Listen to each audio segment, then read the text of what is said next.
So we're going to get the meeting. So I want to welcome everyone to our Standing Committee on Agriculture and Agri-Food, and we are, of course, doing the APF program. I want to welcome everyone, our guests and our camera viewers, as we are on camera. So today with us we have the Saskatchewan Association of Rural Municipalities, Mr. Ray Orb, President. Welcome, Mr. Orb. Also, Ducks Unlimited, James Brennan, Director of Government Affairs, and Paul Thorogood, Regional Agrologist, Prairie Canada. Welcome to both of you. And from Grain Farmers of Ontario, Mark Brock, Chairman. So we will allow you up to 8 minutes to make your introductory statements, and then we will proceed to questions. So we will start with you, Mr. Orb. 8 minutes. Good morning, and thank you for the opportunity to present to you today. My name is Ray Orb, and I am President of the Saskatchewan Association of Rural Municipalities, or SARM. SARM was incorporated in 1905, and we represent all of the 296 rural municipalities in the province. As part of our act of incorporation, we must engage in any activity that furthers the interests of agriculture. Historically, agriculture has been the backbone of our Saskatchewan economy, and today it continues to be a major contributing force. Saskatchewan harvested 32 million tons of crops in 2015. Livestock revenues reached $2.6 billion in 2015, and Saskatchewan exports of agri-food products reached $15.3 billion. So the agriculture sector in our province is strong and will continue growing in order to continue feeding the world. The Agriculture Policy Framework has been an important program that provides support to the agriculture sector. It is this support that ensures that the agriculture sector is able to continue developing at efficient and sustainable levels. As Growing Forward 2 begins to wind down, we are now starting to look forward to the next Ag Policy Framework. So SARM would like to see, specifically, agri-stability return to its previous version, as seen in Growing Forward 1.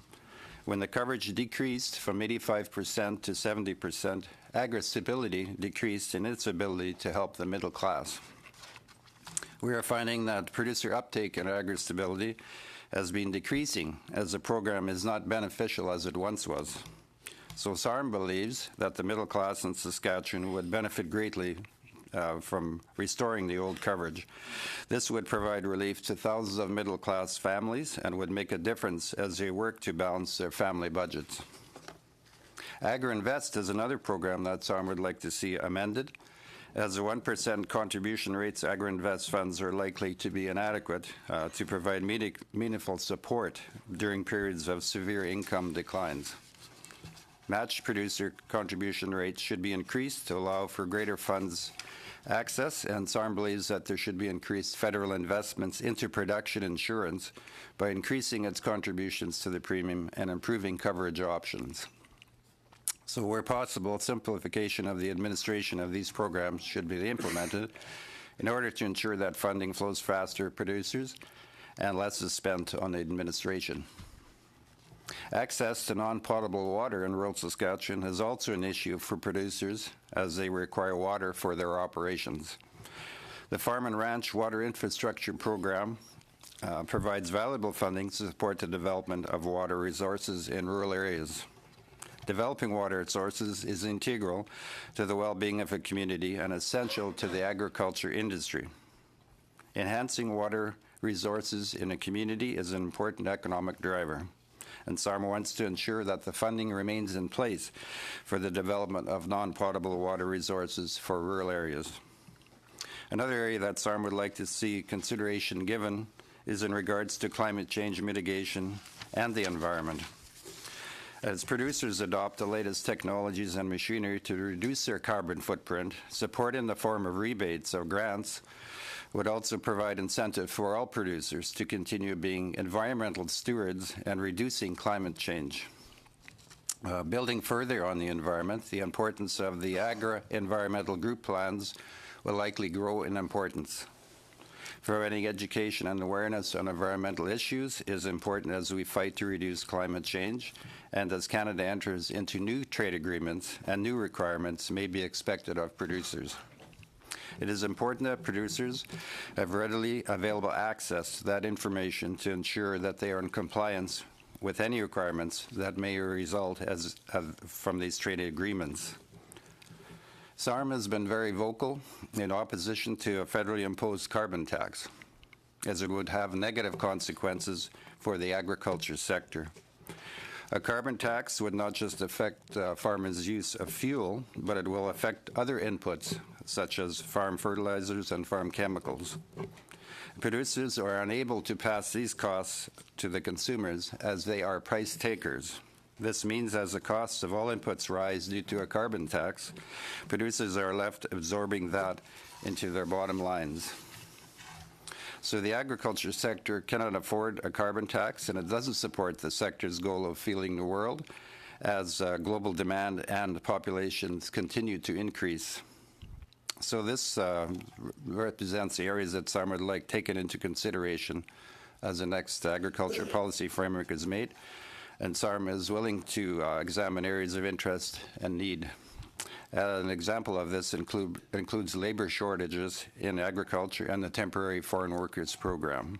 Thank you for the opportunity to present today, and I would be pleased to answer questions. Thank you, Mr. Orb. And now we'll move to Ducks Unlimited. So I'm not sure which one, Mr. Brennan.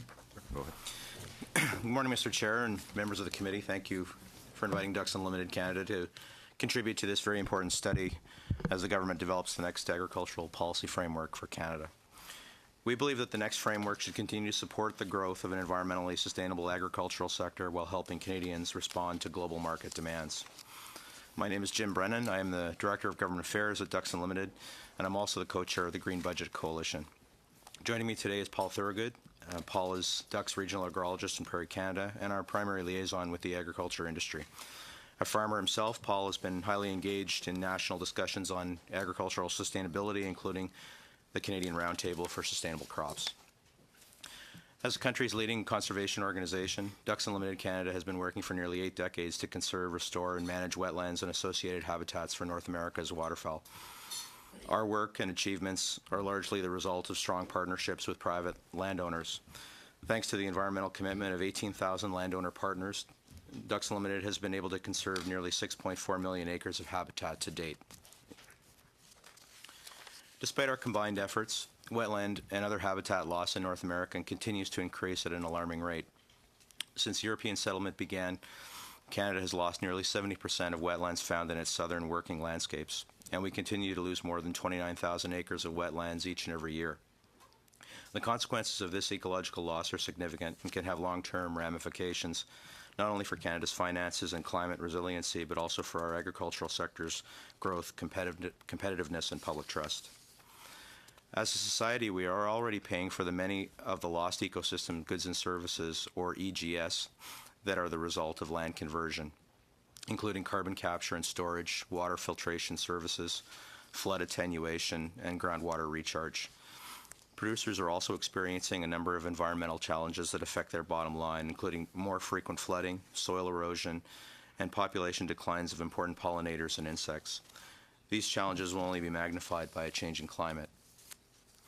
We believe that the next agricultural policy framework presents a great opportunity to help grow a competitive and environmentally sustainable agriculture and agri-food sector, and at the same time take steps to reverse the negative habitat loss trajectory, whose impacts are already being felt by the Canadian economy. Having environmental sustainability and climate change resiliency as key policy outcomes is an important start, especially because Canada is still playing catch-up in the sustainable sourcing market. Sustainability metrics like the no new land being brought into production are being developed by domestic and international purchasers of agricultural products. These metrics measure impacts of native land conversion, for example, wetlands and grasslands, into agricultural production in terms of GHG emissions, biodiversity, and water quality.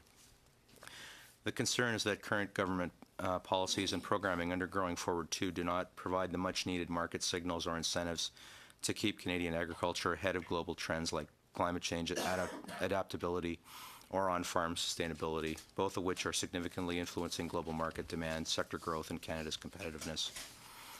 As a result, many producers continue to make land use decisions today that have potential to limit their foreign market access in the future.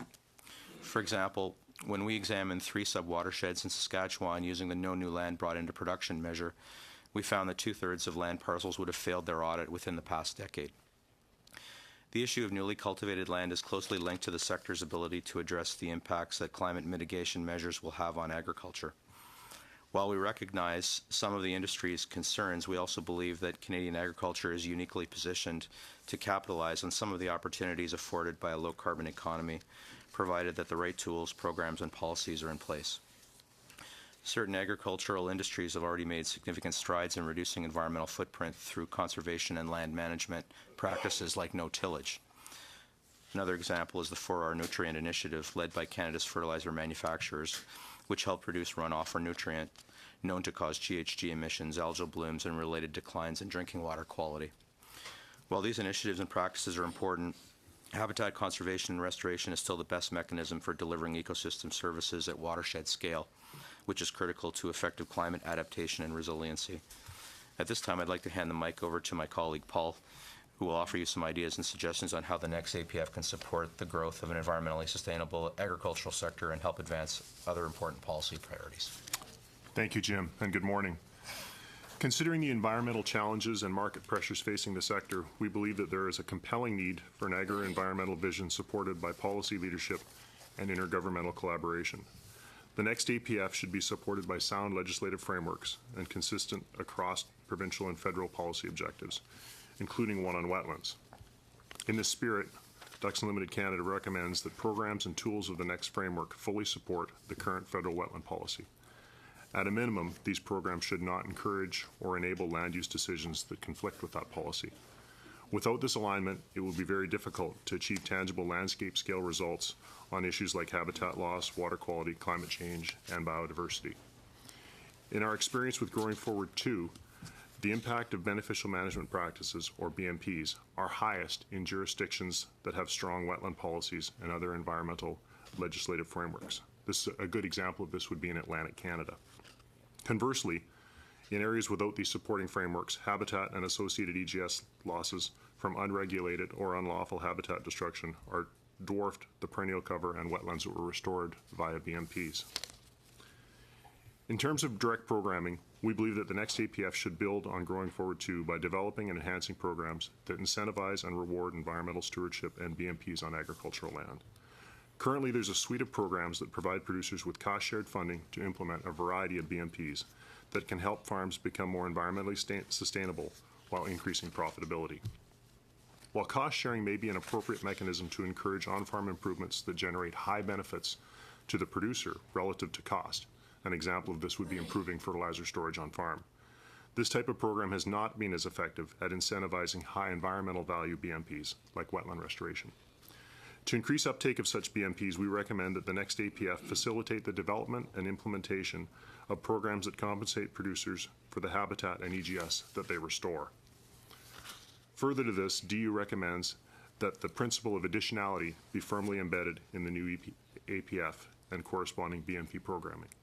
Under this principle, incentives and compensation would only be provided for activities that deliver environmental gains over and above what is occurring under the status quo or business as usual. With respect to the actual BMP program implementation, we encourage government to leverage and maximize delivery partnerships and badly needed resources so that they appeal to farms of all sizes. We believe that simplifying the application process and providing increased support to producers should help increase program uptake. We also recommend the re-establishment of a landscape scale perennial cover restoration program like Green Cover Canada, which ran from 2003 to 2008. Under this program, producers receive financial assistance to establish hay and pasture on marginal land. This land use change generated many benefits, including reduced soil erosion, water quality protection, carbon capture and storage, and enhanced biodiversity. Another tool that can help expand environmental awareness and conservation ethic among producers is the Environmental Farm Plan, or EFP. We fully support ongoing discussions on how the EFP can be used to help producers respond to domestic and international sustainability demands. To accomplish this, the EFP has to be strengthened by placing greater focus and support on areas of the farm that are not directly under production. Mr. Thorogood, I'm going to have to ask you to conclude. Okay. You just go ahead with your conclusion if you wish. Okay, thank you. Ultimately, programming under the APF should send signals to farmers that the ecologically important areas on their farm are assets, not liabilities. And I will conclude my comments, Mr. Chair, and thank you very much for the opportunity to present. Thank you so much. So now with the Grain Farmers of Ontario, Mr. Mark Brock. Thank you. Yes, I'm Mark Brock. I farm around Hensel, Ontario. I'm chairman of the Grain Farmers of Ontario, and on behalf of our 28,000 grain oilseed members, I want to thank you, Mr. Chairman, and the committee for the opportunity to provide you our perspective on Canada's suite of business risk management programming. The Government of Canada and the Government of Ontario support for business risk management program has always been appreciated by grain oilseed producers in Ontario. But currently, there are inherent problems with the suite of BRM programs. Participation rates and agri-stability have seen a steady decline. There were changes to the program made for GF2 that made it less attractive, but even before these changes, it was not a popular program. It is clear that farmers have lost confidence in the program. This is a big concern for our organization, at least our farm members exposed to the event of a market shock. We're very close to a market shock, for example. If the Canadian dollar wasn't low, we would be in a significant price slump. That said, we are at a time of great opportunity for growth, and at the same time, we're also facing an increased responsibility to society. According to the FAO, food production must increase by 70% by the year 2050 to feed the growing world population. We all know that arable land is a limited resource, that our air, land, and water are increasingly become precious resources. As farmers, we take our responsibility to feed a growing population sustainable very seriously. Farm operations are very different than they have been in the past. Today, Canadian farmer has chosen to farm smarter. We find efficiencies in our operations by employing precision agricultural techniques. I rely on GPS maps on my iPad that detail every inch of my farm. I download these maps to the computer in my tractor to control the sprayer to only release the precise droplets of pesticides in areas that are required. This saves me money and ensures that there's no unnecessary product left on the field. I do the same for my fertilizer applications. Farmers are managing risks through diversification. My wife Sandy and I co-manage our farm. We have livestock and a grain operation. We also have our own grain storage and use marketing and hedging to manage our financial risk. And we rely on the crop insurance program to manage our production risk. Farmers put a priority on the environment in our practices. My farm buildings are heated with geothermal, for instance. I've employed measures to protect honeybees on my farm, and I plant cover crops that help maintain a healthy soil. These are just examples from my own farm. Every farm across Canada has taken unique approaches to farming smart. Today, the landscape of farms is a spectrum of diverse farming operations across this country. The current suite of business risk management programs are not addressing the unique diversity of farm businesses we see today, and that's why enrollment is down. A one-size-fits-all approach to BRMs isn't working any longer. This may have worked, what may work for my farm won't work for my 30-year-old neighbor down the road or the pork farmer the line over. Not only are our farms different because of the crops they grow or the livestock they raise, but we have different business models.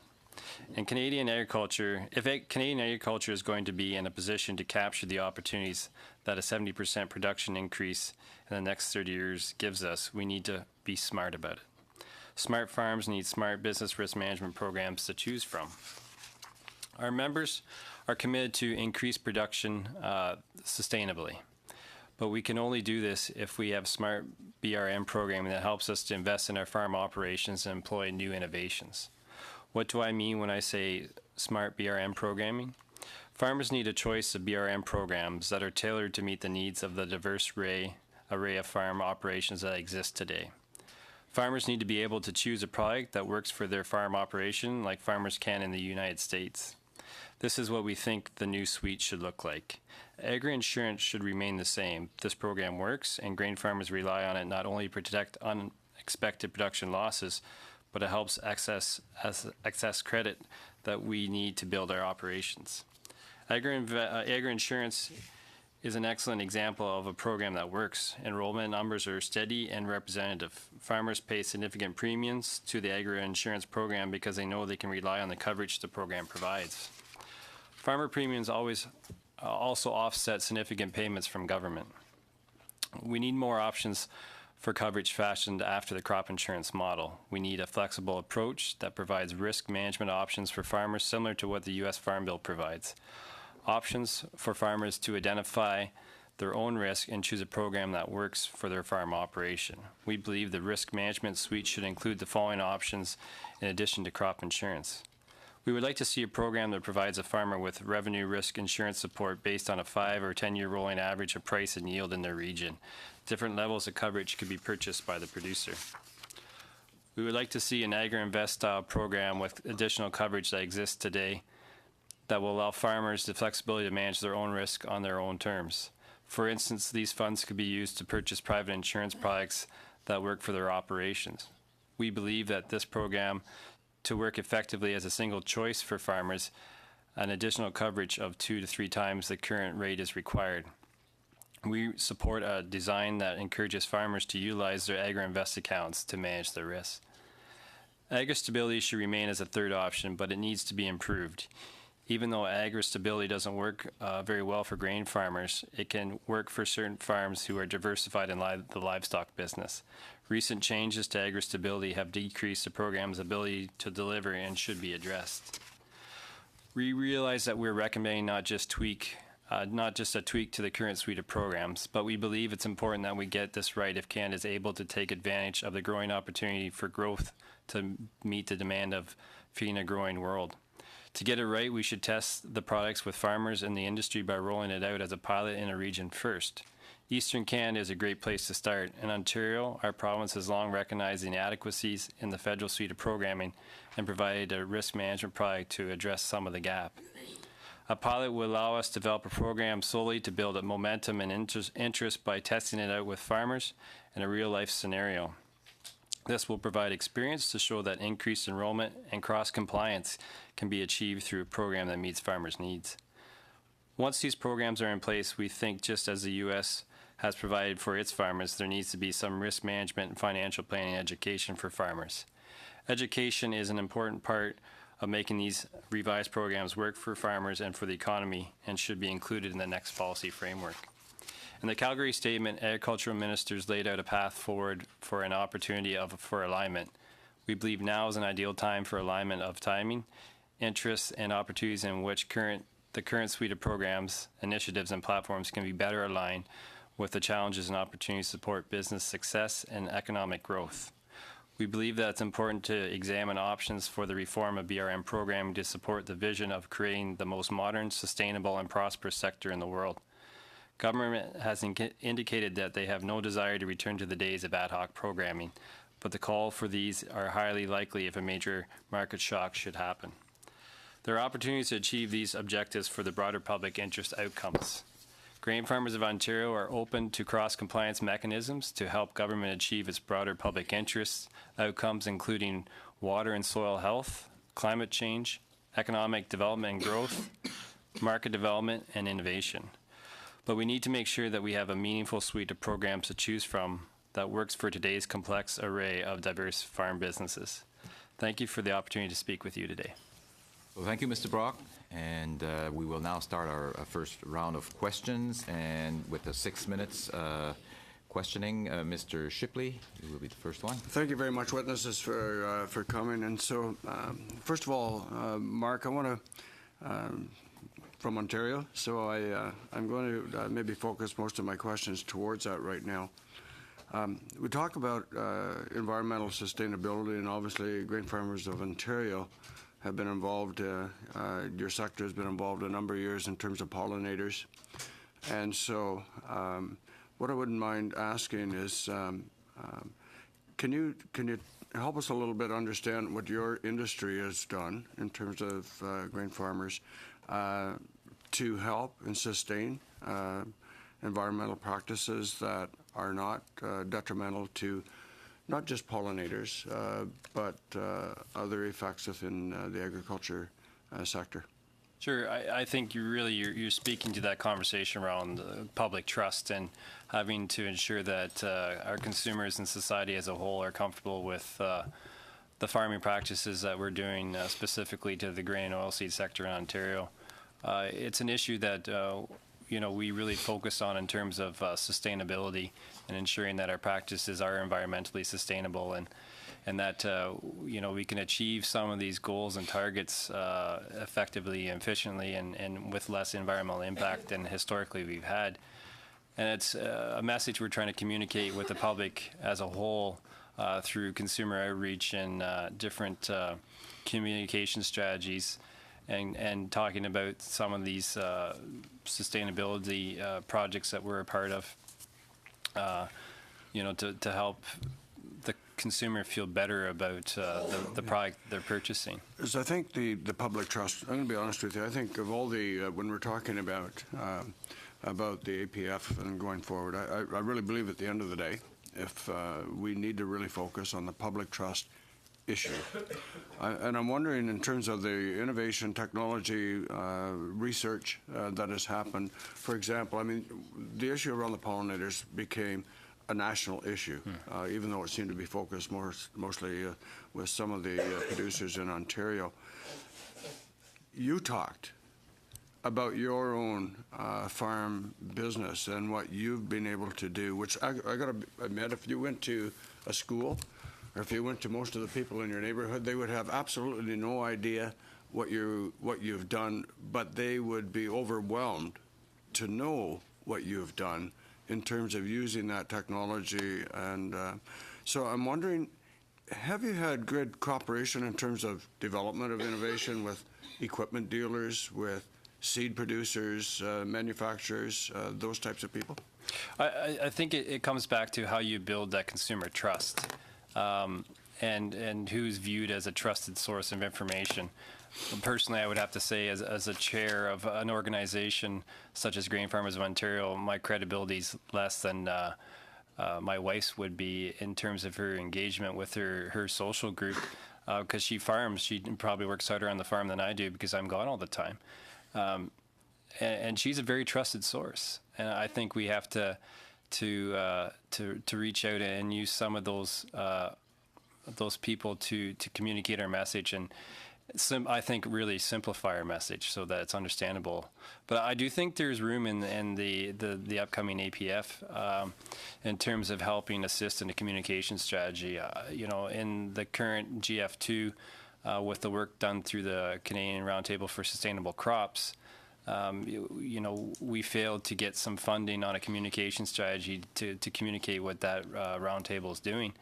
And I think there needs to be some opportunities to have funding access for communication around public trust in the upcoming APF, because I think as a government, you should be proud to stand up and showcase some of your scientific institutions as well, and be proud of them, because they are, recognized around the world for being great institutions. You talked a little bit about about BMR and some of those programs, but I also am wondering about you talked about risk management.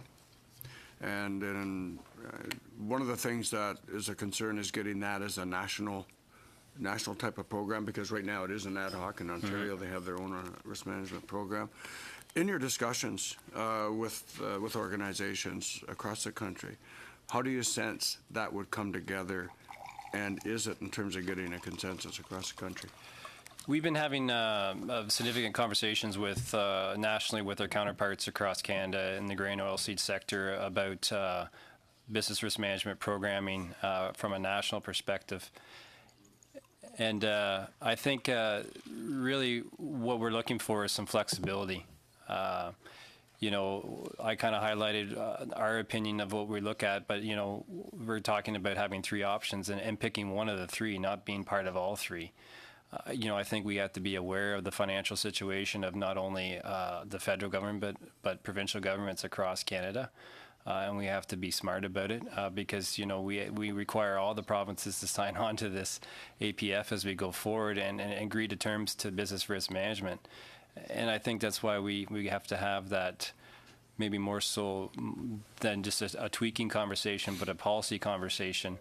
I know time is tight, but maybe we should be looking at what is the policy objectives of the BRM programming, and is there a better way to do it? Thank you. Thank you, Mr. Brock. Thank you, Mr. Shipley. Maintenant, Monsieur Drouin pour 6 minutes. Thank you, Mr. Chair, and thank you to the witnesses for being here this morning. My first question will be to Ducks Unlimited, and I had the opportunity a few weeks ago to visit a beef producer who's worked hand in hand with your organization. And what was clear to me is that Ducks Unlimited and farmers can play a role, and prove to me that climate change and farmers are not on a head-on collision, but they can actually work together to provide, wetlands provide carbon sequestration. So can you talk to me about the environmental farm plan that you guys propose? Absolutely. I think the environmental farm plan, if properly adapted as we move forward, can satisfy a lot of the demands that Canadian farmers are getting put on them from a sustainable sourcing perspective. I think it can also be made into a more effective extension tool to help extend, especially management techniques on areas that aren't in production, because I would see that as a weakness in the current environmental farm plan. Is it's good for identifying issues on fertilizer storage and tillage operations and that sort of thing, but less so on maybe management of non-productive acres. And I think that the subliminal message in that is that those are of no value. And I think if properly constructed, it could help demonstrate the values from a carbon capture perspective, from a water quality perspective of those areas, and also from, as Mark was talking about, maintenance of pollinators and other beneficial insects. So are there any incentives right now for farmers to adopt beneficial management practices, or? Absolutely. I'd say that probably the two main motivators, one would be purely economical benefit on farm. I know the BMPs that I adopted on my own farm were mostly because they were financially good for my business operation. But there are also benefits of just doing the right thing. In parts of Canada, fencing out riparian areas was a very popular BMP, and that certainly provides an environmental value as well as an agricultural value. So there's probably two main motivators.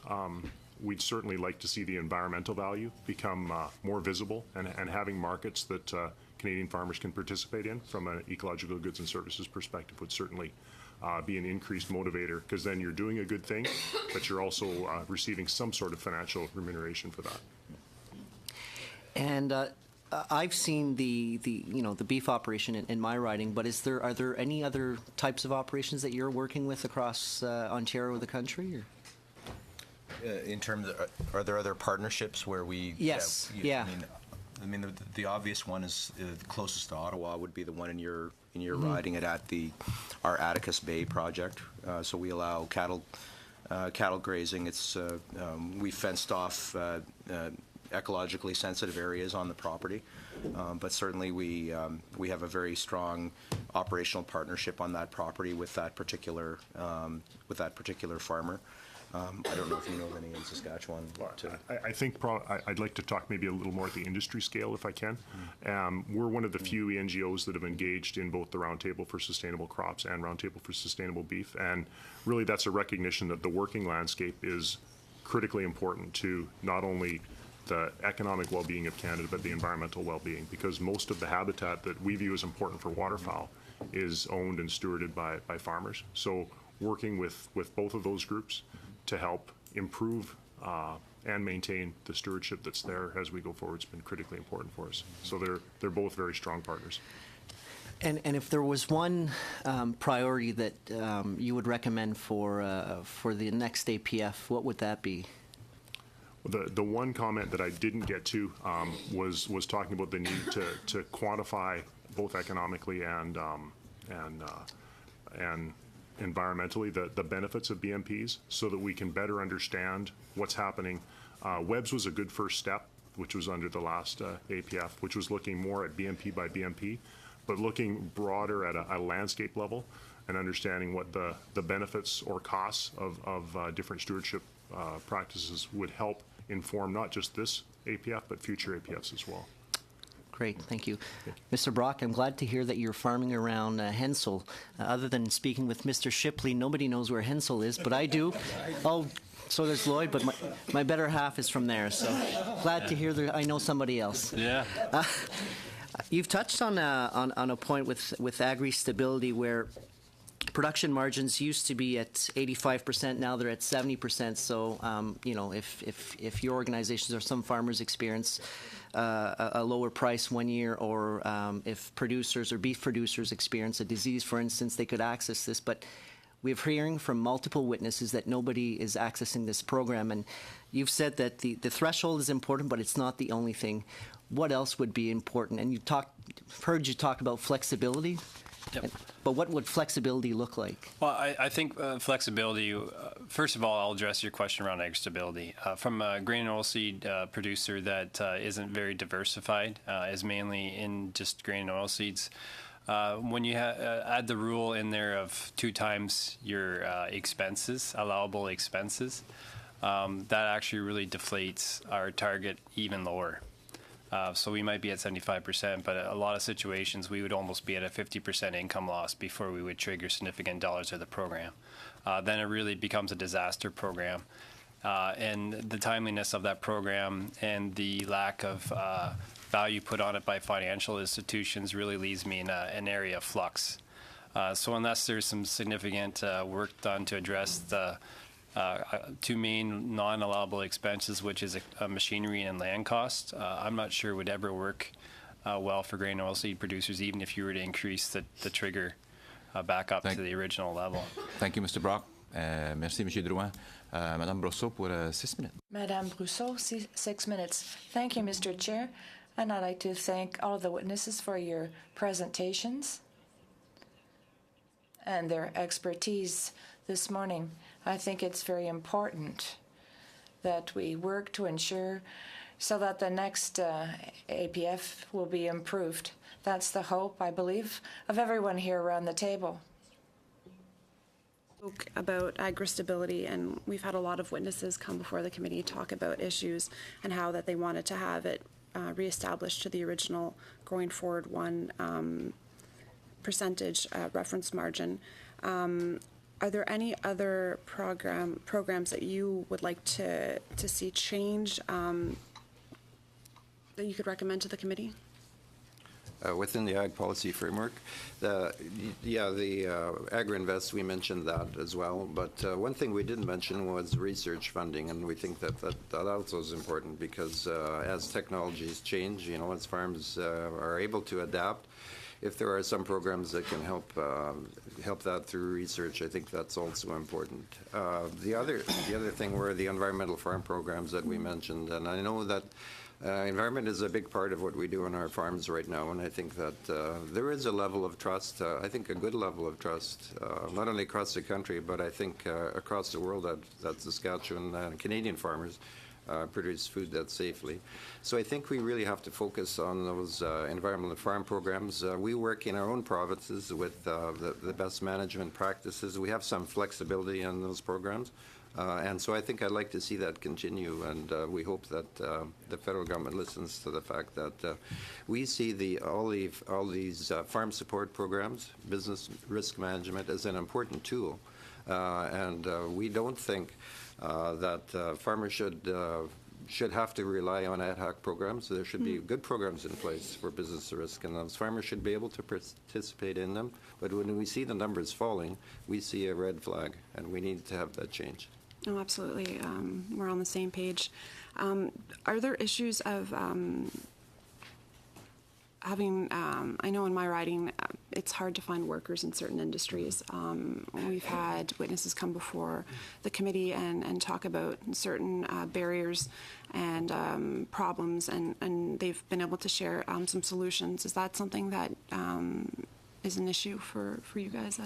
It is. I think it's kind of endemic across the country. It's not just in Saskatchewan, but we have a huge shortage of farm workers. And part of our problem is, I think, the demographics is, in our province and in agriculture, farmers are getting older. The average age, I think, is about 58 years old, and so some of the older farmers are not able to handle the new technology. So we need, and we have some flexibility in in some of the farm support programs where we can train workers. Actually, we have a program in Saskatchewan that farm workers can be certified to be safe operators of farm equipment. And so I think there needs to be some federal funding attached to going forward. Also, there's a private member's bill that's been tabled in the House and that will be up for debate that'll help farmers be able to transfer and sell their farms to... Yes, that's right. Yeah, so I think that's a great piece of legislation that would help kind of make sure that we are able to transfer farms to family members and do it in a responsible way. Je voulais parler à vous. Ducks Unlimited, I represent the riding between Montreal and Quebec City. It's located on the north shore of the St. Lawrence River, and we have a lot of wetlands there. And in spring, we can see the flooded fields and geese everywhere. I have producers who complain that they have problems with these birds, but I know that you work very well with all of the associations and the producers. Is there something that's missing, which is needed to improve our next AFP that we are currently studying? Covered off some of the recommendations in our document, but certainly, bringing forward a solid number of BMPs that incentivize conservation on the working landscapes is one that we would recommend for the next agricultural policy framework for Canada.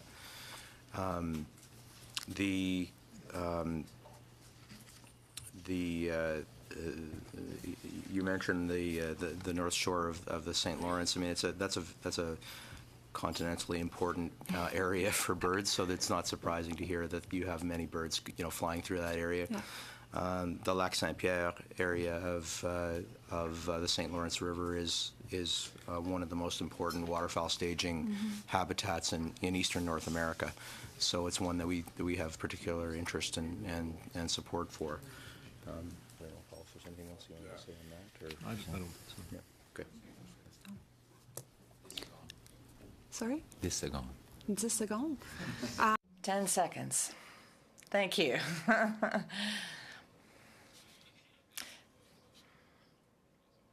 Thank you, Madame Brosseau. Thank you, Mr. Chair, and welcome to all of you. I have a question for Ducks Unlimited. You mentioned briefly in your presentation that there's been some success in the Atlantic provinces that you're quite proud of. So I'm wondering if you could expand on that for us and tell us what's working well. Being from Fundy Royal in New Brunswick, I feel we need to talk about this. Yeah, delighted to. There's an elevated level of wetland protection policies in place in Atlantic Canada that we think that there's some great leadership being shown in terms of protecting the base of habitat that's on the landscape in Atlantic Canada. There's a policy in place that protects existing habitat, and in instances where habitat is destroyed, there is what we call a mitigation sequence in place. And so in areas where you drain or destroy a wetland, there's an obligation to compensate or replicate the functionality of that habitat.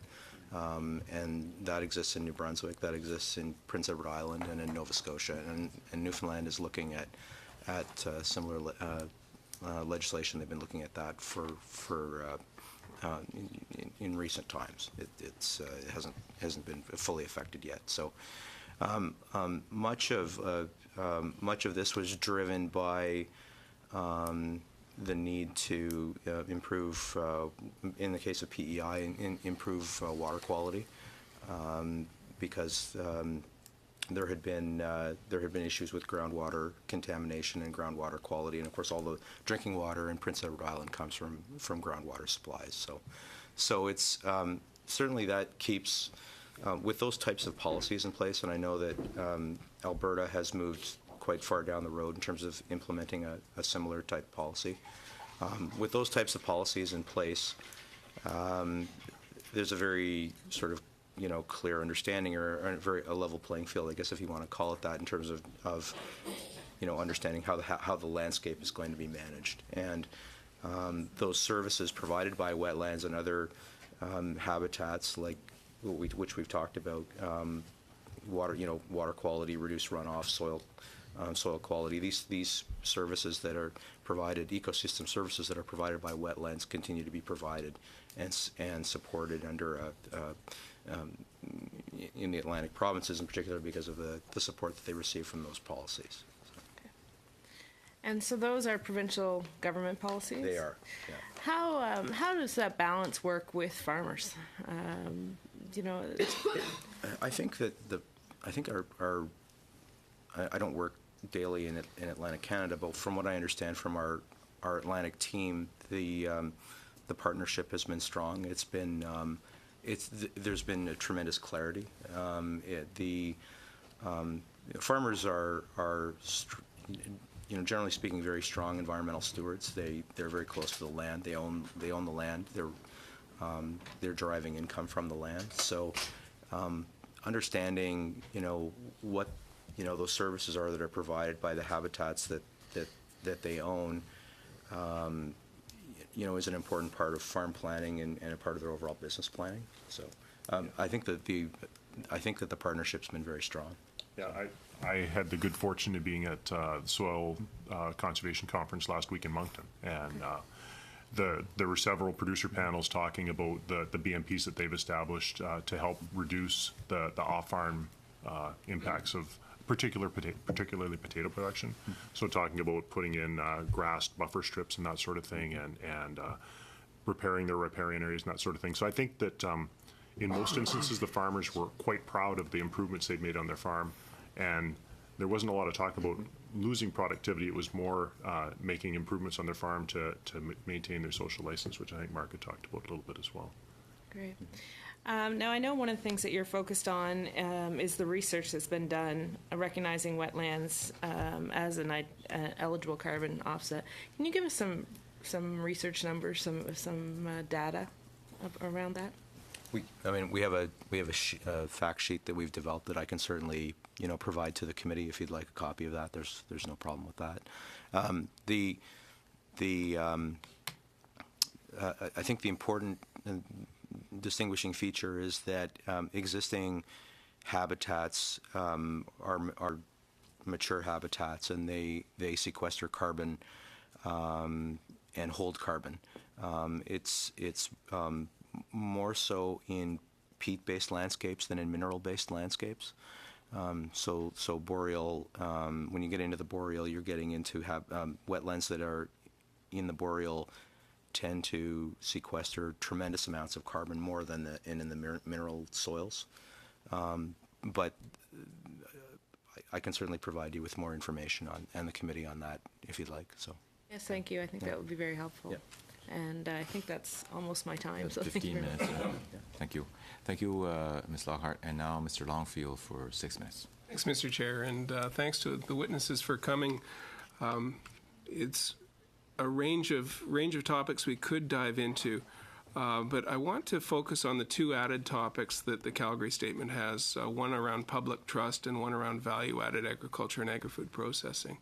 And maybe starting with Mr. Brock, I visited the SGS Agri-Food Laboratory in Guelph, and I saw what they were doing around milling and testing wheat that could be used for pizza dough versus wheat that could be used for other ingredients making bread.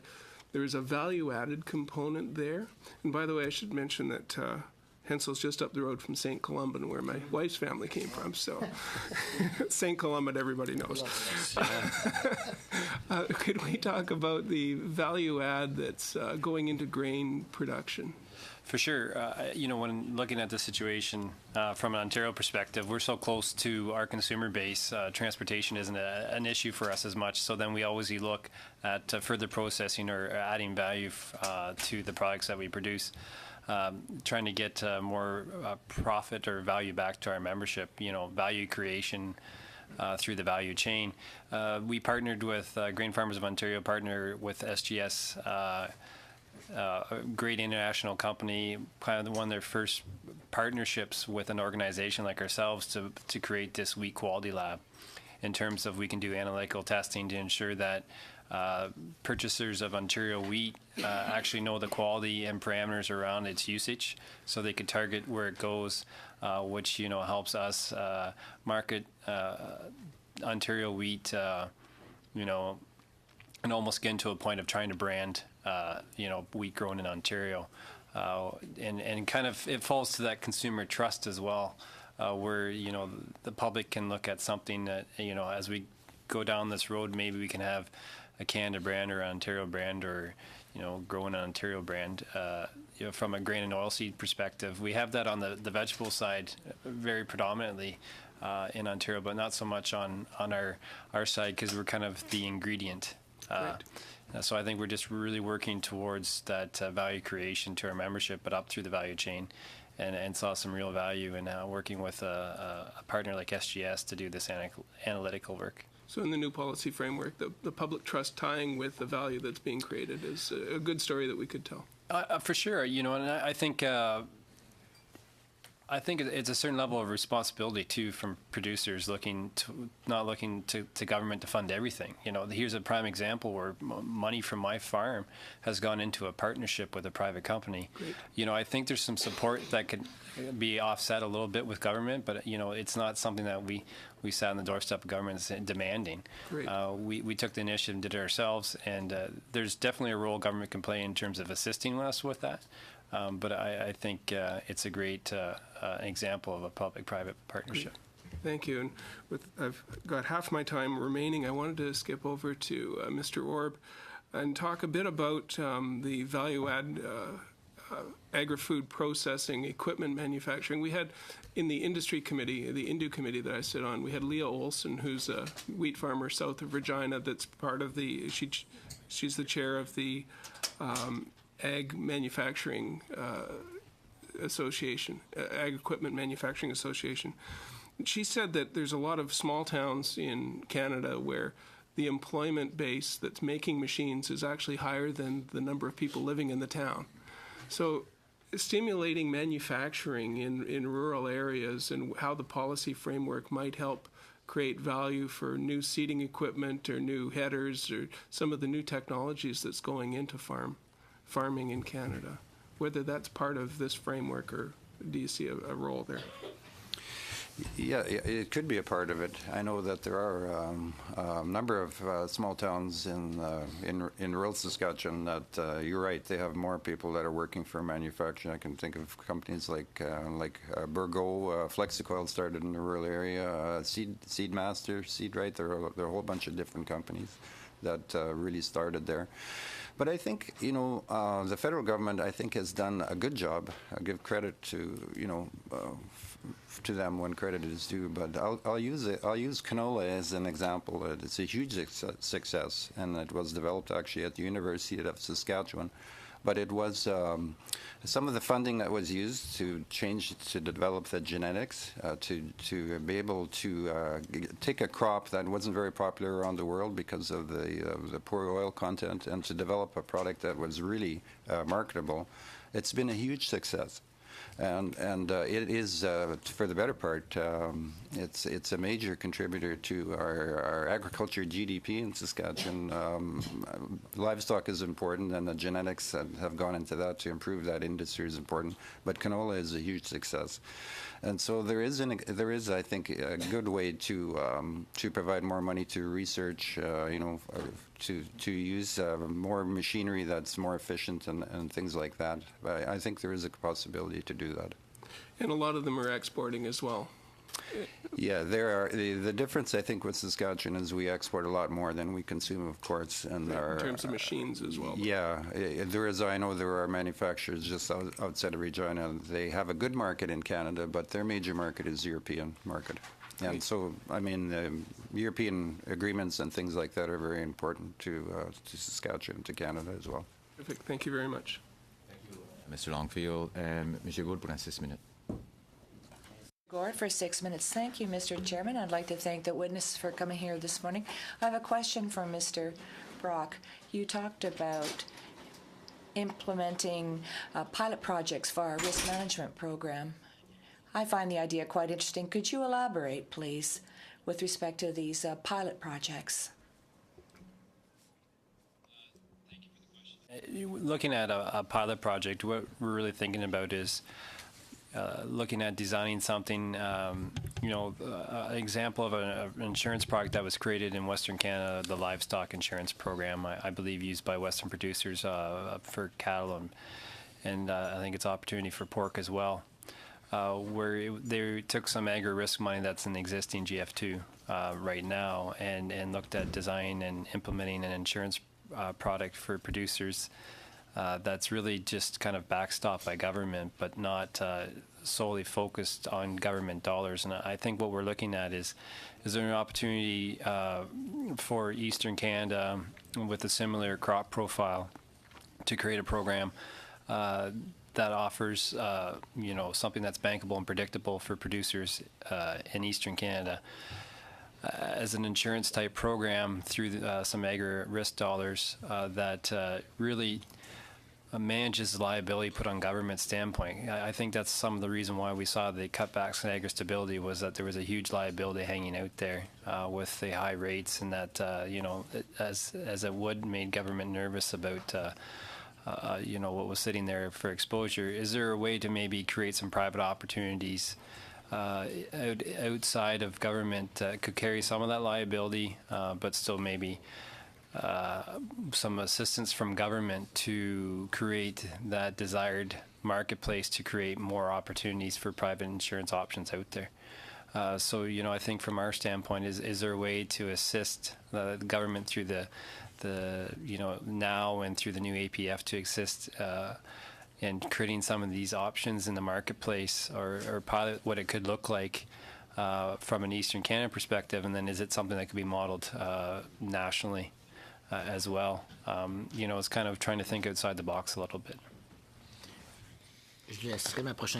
My next question will be asked by my colleague, Mr. David Anderson. I had a question for Mr. Orb. Mr. Brock had mentioned, as well as you did, that the need to improve the Agri-Invest program. I think Mr. Brock had talked about a two to three times improvement in present coverage would be something that the grain farmers of Ontario would appreciate. I'm just wondering, can you tell us what are you suggesting in terms of the improvement that you'd like to see to that program? Under the Agri-Invest, we're simply asking to go back. Sorry. Oh, yeah, go ahead. Agri-Invest, we're asking to have it return back to the original coverage that we had for Agri-Invest. Okay, thank you. To Ducks Unlimited, maybe I misunderstood you. It sounded like a major component of your presentation was that you're asking for more government regulation of private land use. And now there's a difference between best management practices and encouraging those on the farm and calling on government to come in and to regulate use of private lands. And I think rural people are going to resist that notion. I'm just wondering if you've got some comment on that, because some of us have been working trying to get local communities more involved in these environmental projects, trying to bring some of the responsibility back to the local communities, giving them some responsibility for choosing the research that's done. And then to hear a major organization seem to be suggesting what we need is this top-down approach from outside again on rural communities is something I think rural people, they probably need to know that if that's what you're suggesting, first of all. But is that what you're talking about, or are you talking about trying to work with those local communities, giving them more responsibility, having them create the expectations of improvement, or do you want that heavy hand, I'll call it the heavy hand, coming from above? Thank you for the question. And I think probably the appropriate way to answer that would be to say both. I think an important step is helping people understand, and I'll use soil conservation as the example for wetland conservation today. 50 years ago, blowing soil was a normal thing to see on the prairies. And today, most people would look at soil blowing and say that that's not a good farming operation. And based on the knowledge we have today, draining wetlands is not a good practice from a greenhouse gas perspective, from a water quality perspective, et cetera, et cetera. And I think passing that information to landowners as step one And so that we realize what we do when we drain a wetland. But the logical next step to that is if it's in private interest to drain a wetland on someone's farm, because right now the market signal says to grow more, but if it's in the collective interest to not drain that wetland because of the downstream impacts, there is a role for government to, we believe, to act in the public interest to stop the wetland drainage. My argument would be it's better to reward them than to punish the producers, because each time we've had government come in from outside and actually conservancy groups come in and tell local people how to manage the environment, it's taken about 15 or 20 years typically to recover from that, end up managing it as the ranchers and farmers did in the initial period in order to do a good job of managing that. And we've seen that in a couple big projects in my area in the last 20 years, including the national park. Yeah, I'm very familiar with that, and probably management of grasslands is different than management of wetlands, I would assert, because grasslands have a value right now to a rancher as a forage resource, whereas wetlands generally don't have an economic value. So in today's marketplace, they're only viewed as a liability and not an asset, and one of our comments is that we need to change our policy framework so that it makes them be viewed as an asset rather than a liability. Thank you, Mr. Thorogood. Thank you, Mr. Anderson. So this will wrap up this first hour, and I want to thank the panel for taking the time to come and present in front of us. Very informative information that you've been able to give us, and we will certainly be able to use that in our recommendation. So we will now break to go into the next session.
Okay, so I want to welcome the presenters for the second hour.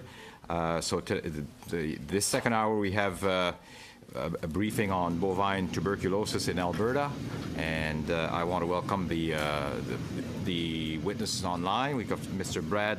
I'll try to make sure that I pronounce this right. Osadchuk. Sorry about that. And also Mr. Bob Lowe. And also with us via a video conference, we have the Alberta beef producers, Ross White and Warren Henry. Hope I have that right. Welcome, gentlemen. So I think, Mr. Anderson, you want to take it? Just for 1 second, our team's joined this morning by Mr. Sorensen, Mr. Shields, and Mr. Motz. They've all been involved in this issue for the last 2 months, and they understand the impact this is having on the ranchers. But I would just like to get the agreement of the committee that they be allowed to participate fully in the meeting today. We're not asking for any change to time allocation or anything like that. We're all okay. Thank you. Thank you. So we'll start with, we'd like to have about 6 minutes opening statement. And Mr. Brad, if you want to, Osadchuk, if you want to start the witness. Well, thank you very much for having me here this morning, everybody.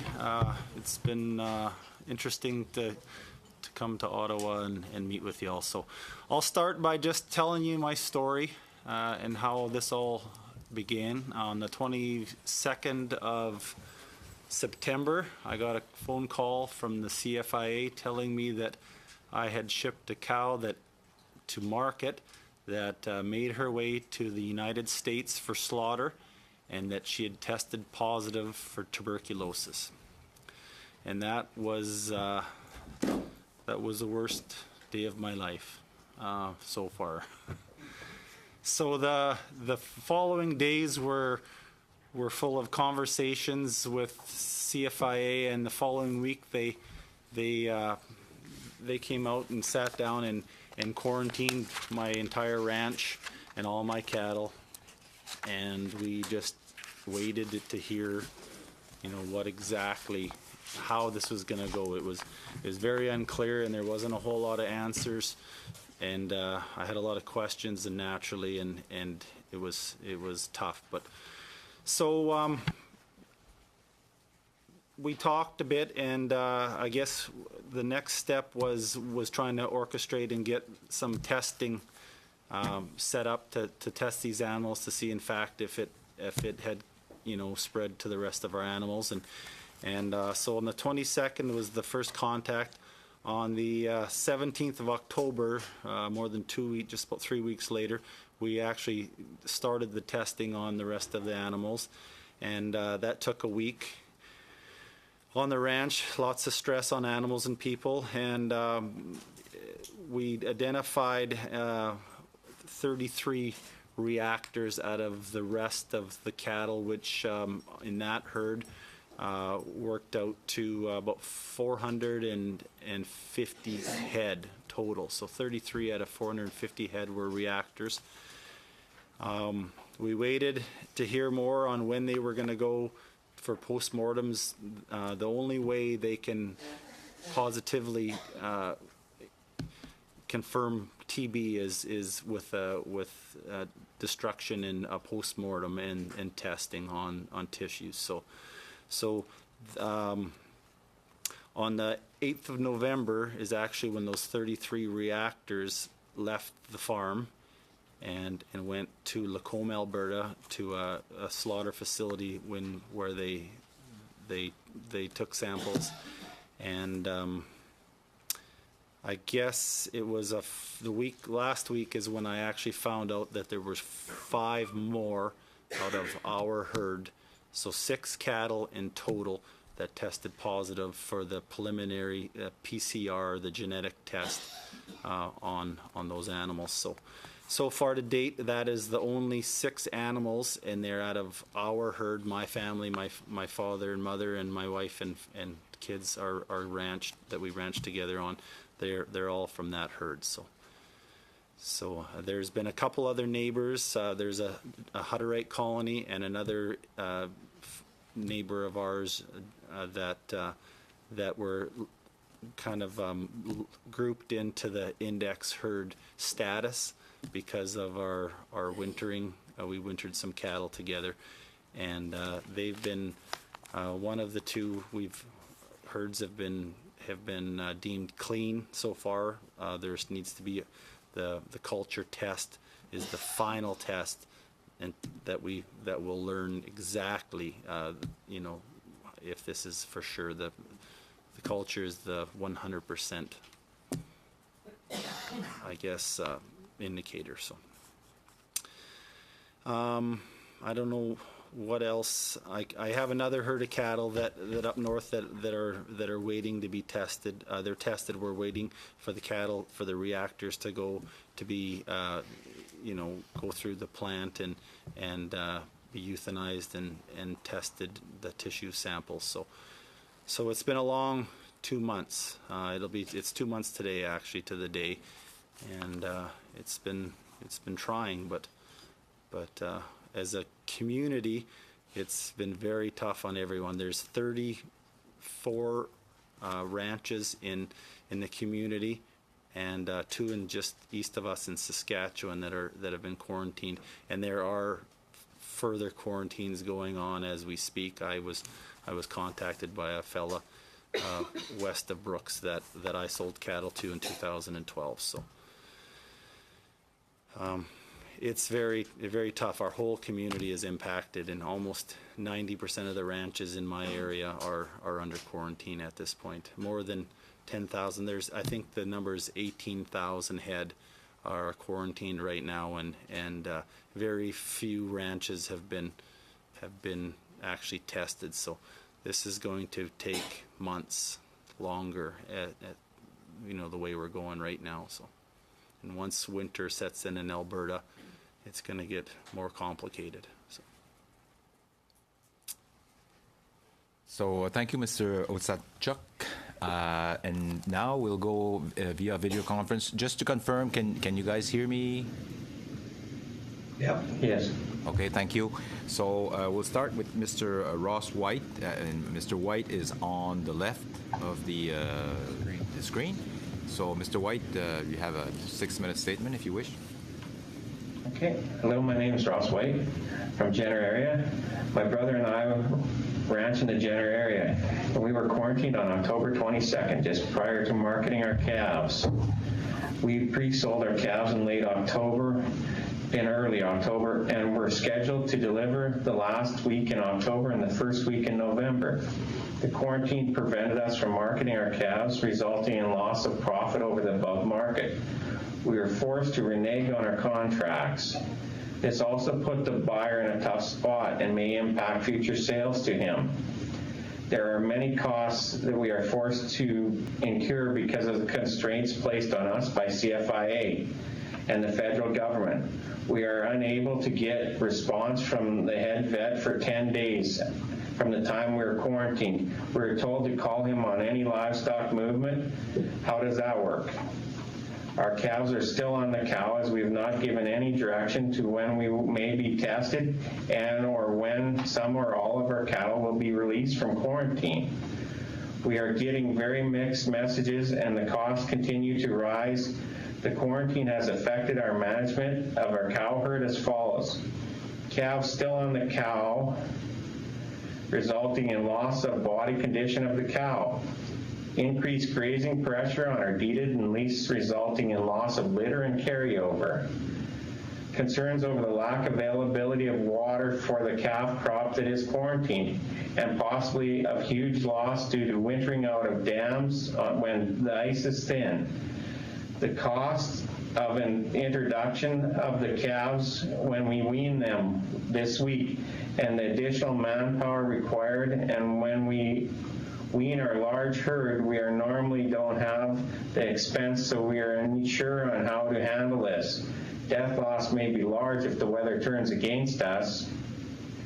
Cost of running our cows through twice, and the impact on our facilities and manpower required by the restrictions on us to carry out parasitic control and pregnancy testing.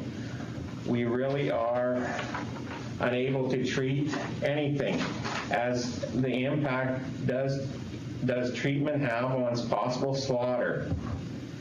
Cost of embryonic loss of our cow herd, as they are run through the facilities twice. cost of equipment, yardage costs, feed and trucking costs, additional feed resources for what time period are we looking for? Impact of overcrowding our herds as we are not able to practice normal marketing management practices, movement limited by the quarantine. Cost of loss of genetics as we are not able to purchase breeding bulls that fall with uncertainty and where to house are the new purchases. This quarantine has placed an enormous amount of financial and emotional stress on all of our families and neighbors under the quarantine. We truly do not know what the financial cost will be to our individual ranches and what impact this quarantine will have. I recently purchased another ranch to the north, and I am concerned with the reduction in land value caused by the quarantine and a future impact of trying to market calves from this area. We may be quarantined by the buyers long after the CFIA quarantine is lifted. What cost does this carry to my ranch? This is truly a disaster, and the way in which the quarantine was handled made the process even more devastating. The lack of communication and concern for us as ranchers running a business is totally lacking. The officials in charge have no understanding of our ranch business and the impact of their actions as it relates to the destruction of our ranches. Many of us may not be able to weather the storm and be forced to sell out. I appeal to you as a government in charge, initiate some action to the CFIA, to the government, and take ownership of the calves at all costs. We did not plan for our hands to be tied. I remind you, this is a CFIA action. Thank you.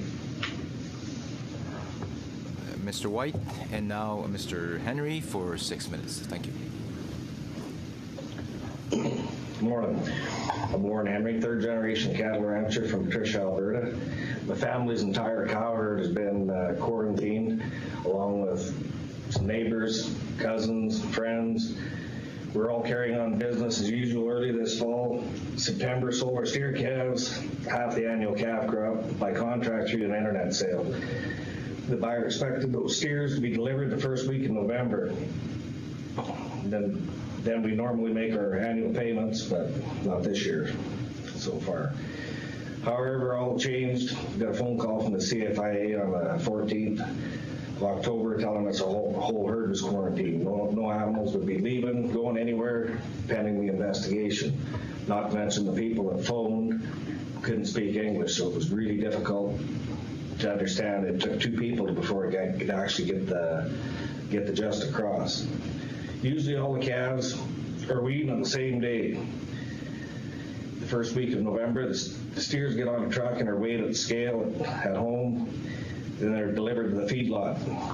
The heifer calves are hauled to the home place and are backgrounded until spring, when we pick out the replacement heifers and sell the balance of the heifer calves in the spring. The cows, after weaning, are trailed to their winter fields where they utilize pasture and grazing corn that we grow over the summer. This year they had to be hauled, also causing more stress on them, especially as all had to go through the chute 2 times for this testing process. We will see if our aborted calf numbers are higher than usual due to this extra stress this spring. We were prepared each fall to put up feed for the heifer calves to use up over the winter, but not for the steer calves that we have on hand right now. We got a call from the CFIA that they would be coming out to test the herd on November the 15th, so the calves were weaned on the 14th to be ready for the team and test this. This is 2 weeks later than usual. The pasture where the cows go were being held until testing was grazed out. So we had to start feeding the cows and calves our feed that was meant for heifer calves later on at a cost of about $600 a day. These steers were supposed to get on the truck November the 1st and get us our calf check. we have changed our pasture plan around to accommodate twice as many calves as usual, but we need to buy the feed for them. We don't have a calf check to buy feed with because we can't sell the steers. No one can tell us how long we'll have to keep them or for how much feed or what we need to buy. Those heifers were brought home. Heifer calves were brought home and will be fed and cared for as usual, but we've already started using the feed that was intended for them. Also, when you bring all these animals into an area that is meant for half those numbers, you're crowding them, which causes stress, and they are more likely to get sick. We've adjusted our corral space, changed our watering system and pastures around to accommodate the steers in one bunch and heifers in the other. This is all requires time and money. The weather so far has been in our favor, but we still don't know how long we have to keep our calves. And if winter hits, it's going to get a lot worse and require a lot more feed. I understand that I had to come here today to discuss compensation with you, and I thought I'd try to explain how this works for my family. In comparison, how you folks live day to day, it would be like getting a call one day from some agency telling you that all your assets have been seized and that not just your monthly paycheck is being held, but your entire year's income. You carry on showing up for weeks and you can't get paid for it. The next 3, 4, maybe 5 months, investigation pending. You can't buy groceries or pay bills or make mortgage payments until they decide to unfreeze everything. But they can't tell you when it will be. It's your baby to worry about. Needless to say, it's an ongoing worry and stress for the whole family, and the unanswered questions and time frames just add to the stress. Thank you very much. So thank you, Mr. Henry. And so now we'll move to our questioning period. I want to welcome to the committee Mr. Sorensen, Mr. Shields, and Mr. Motz to our committee questions. We'll start our first round of questioning, and Mr. Anderson for 6 minutes. And if you want to identify if you're talking. Sure. Thank you, Mr. Chair. I want to thank our ranchers for being here today. We wish we didn't have to do this. Mr.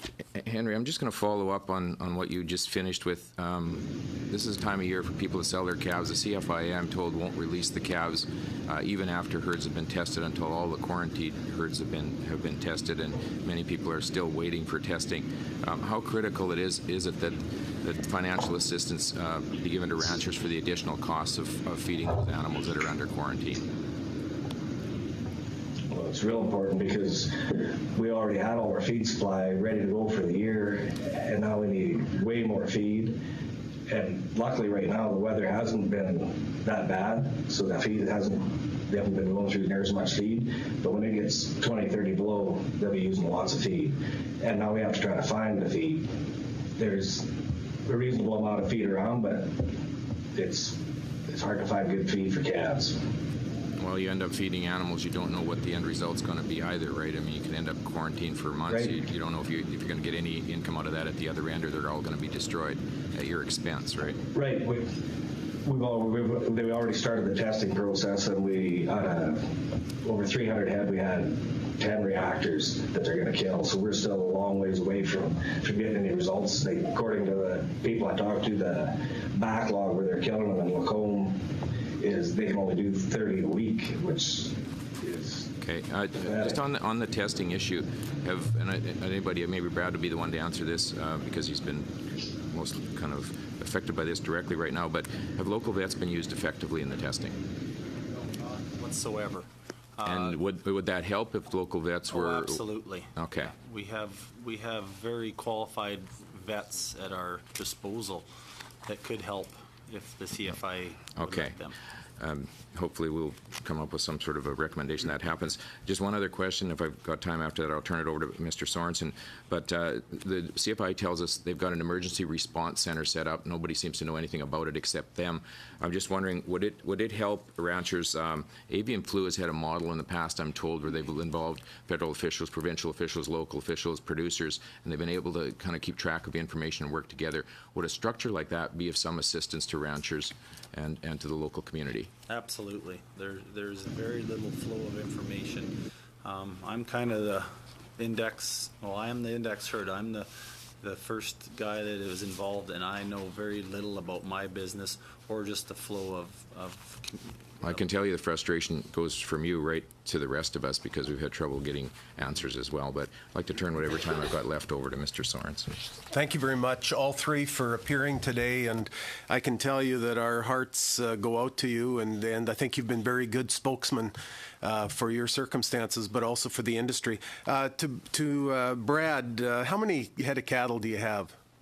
I have 1,200. 1,200 cows? 1,200 head of cows, yes. And 1,200 calves, roughly? Yes. I mean, there's some, yes. Then 1,200. So you got 2,400, 56 or 53 bulls? Yeah, 53. All right.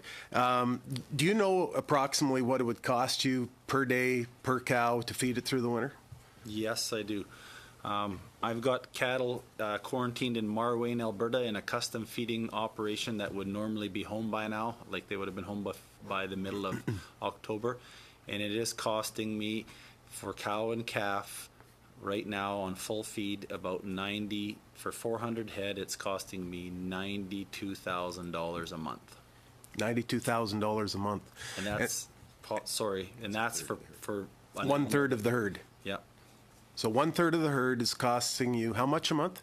$92,000. $92,000. So when we talk about compensation, ranchers that have not planned on keeping their calves through the winter, they've gone. They have feed for the cows. In Brad's case, 1,200 cows, but not for all these calves. They take a different type of feed as well, don't they? Yes. They get on grain as soon as possible. You guys are ranchers. As far as compensation, do you think it would be some type of strategy? I know that Mr. Henry or perhaps it was Mr. White said, perhaps the government should own the cows during this, or maybe they could just cut the check early and they'd keep looking after them. But at least I know farmers that have gone broke. While their animals are in quarantine, they're keeping that animal alive, knowing that at the end it's going to be slaughtered, but they're taking their entire savings and every nickel they have to keep them alive because they're good stewards and they care about their cattle. Again, I think this compensation thing is something that's got to be certainly. The government needs to move on that soon. I don't know if you have any comments, either Brad or the other two, on that, but certainly I think that's one thing, given the size of this, that we hope we can move the government to do. Well, I'd like to make a comment, if you don't mind. So our bank accounts are froze. We get paid once a year. Like our annual calf sales is what pays the bills. They were a month late selling these cattle so far. We're overdrawn by hundreds and hundreds of thousands of dollars for these sizes of operation. We're paying interest on that money daily, and we have to go out and buy feed for these calves. It'd be like, they need special feed. It's not, we call it cow feed and calf feed. You wouldn't feed your baby what you eat. So it kind of works like that. So we owe the bank hundreds of thousands of dollars, and we go, oh, hey, by the way, we need a couple $100,000 for feed for some cows that are in the end going to die. And so we'll move to the next. So Mr. Pesci-Solido for 6 minutes. Thank you. Mr. Sadchuk, Mr. Henry, Mr. White. I'd like to echo the sentiments of Mr. Sorensen and Mr. Anderson in saying this must be awful for you guys. And you've been very eloquent and very informative to us. I'd like to begin with the actual quarantine process. And obviously, you're not happy with it. From what I'm hearing, it's not working. I'd like to ask two questions on that. First, what changes can be made right now so you don't have to continue on with this bad situation? And number two, what can be done moving forward so, God forbid, this would ever happen again, that you wouldn't be forced to go through what you're going through right now? Okay. right now, to make this a better situation, we need the ability to move some of these cattle that are quarantined, the calves, the animals that should be moved to a facility, to a feedlot, where they're set up to take care of these animals and take them off our hands. It's an animal welfare issue as far as water, feed. On our farms, we're basically doubled the population on a farm that, normally takes care of less than half the animals. So. Would Mr. Henry or Mr. White like to comment? I'm sorry, something's going on there. I couldn't hardly hear. So, what's the question again? Sure. There's something. The question is, obviously, you're not satisfied with the quarantine process. Two things. What changes can be made right now so that it can be helpful in alleviating, obviously, a very bad situation and make it a whole lot better? And number two, what could be done moving forward? So, God forbid, if this were to ever happen again, you wouldn't have to go through this process, and other farmers wouldn't have to go through what you're going through right now. It would have to do with communication. I mean, there's no communication at the start. Like I pointed out, after I got verbal notification a week before on the phone before I got written notification on the 22nd. After that, they were told us not to gather up our cattle and get ready for testing. It was 10 days, and then you were not allowed to move, or you're supposed to phone them before you could move any cattle around. There's 10 days that I never got a hold of nobody. Nobody would answer the phone. I mean, you can't have a quarantine and not answer anybody's questions. I mean, there needed to be something set up so that they had a site that answered all the questions. And every day they should need to be posting what they're doing, where they're testing, I mean, how many they're testing and what they're doing. There's none of that happening. You can't find out if they've tested anybody yet. We're still not tested. We don't have a date set up. We're probably one of the largest ones in the quarantine, and it's going to take them 2 weeks to test our herd alone. And I mean, they haven't even set a date with us. I mean, so the end of this could go on for months. Like, we could be talking next July or August before we're out of the quarantine. So, I mean, these steer calves in this quarantine should have been finished before then. So I don't know. There's no dates, no nothing set up. And Mr. White, are you dealing with anyone from CFIA in your neck of the woods, or are you dealing with someone? Yes. Okay. And how have you found him or her? Huh? How have you found your dealings with him or her? Have they been helpful, or? Well, they finally, after 10 days, they because I talked to the Alberta beef producers, they finally actually got them to phone back to me. Okay. Otherwise, nobody was even going to talk to me. Mr. Henry. Or otherwise, now. Mr. White, you talked about compensation, and obviously that's an important thing. There's a variety of government programs that exist right now. There's a CFIA program, there's the Agri-Stability, Agri-Recovery, some insurance. Can you comment a little bit about how can we utilize those programs to be helpful to you? They are not useful at all. All the AFSC are loans to us. I mean, all they are is trying to borrow us money on money we shouldn't have to be borrowing, and then charging us interest. I mean, for our case, it was better off for me to go to the bank and make a loan instead of these programs that are absolutely no good for us. We don't need a loan. We need money to pay for expenses we're having. I mean, we're borrowing money to put out for nothing. So it's basically a dead loss, these loans. Okay. There's the policy of agri-stability. Would that be helpful to you at all, or are you looking at Well, agri-stability, we won't get that for another 3 to 6 months. So what good is that by the time we file for agri-stability and it's a year end? I mean, we're looking at then. So, I mean, we're probably 6 months before we'll get any money out of agri-stability. That don't do us any good right now. So obviously, if it pays out to us, you need to speed up the process. Going up on the point that Mr. Asachuk made on the vet, you're the guys on the ground close to you. Can you make some suggestions what can be done right now to utilize them so we can speed up this process? I don't have a full understanding of the CFIA's levels of management, but I do know that the vets on the ground that speak to me, the only ones I have contact with, have very little. They don't have a whole lot of say, and they don't. I don't know if they have if they're allowed to say much to us. Is how I feel.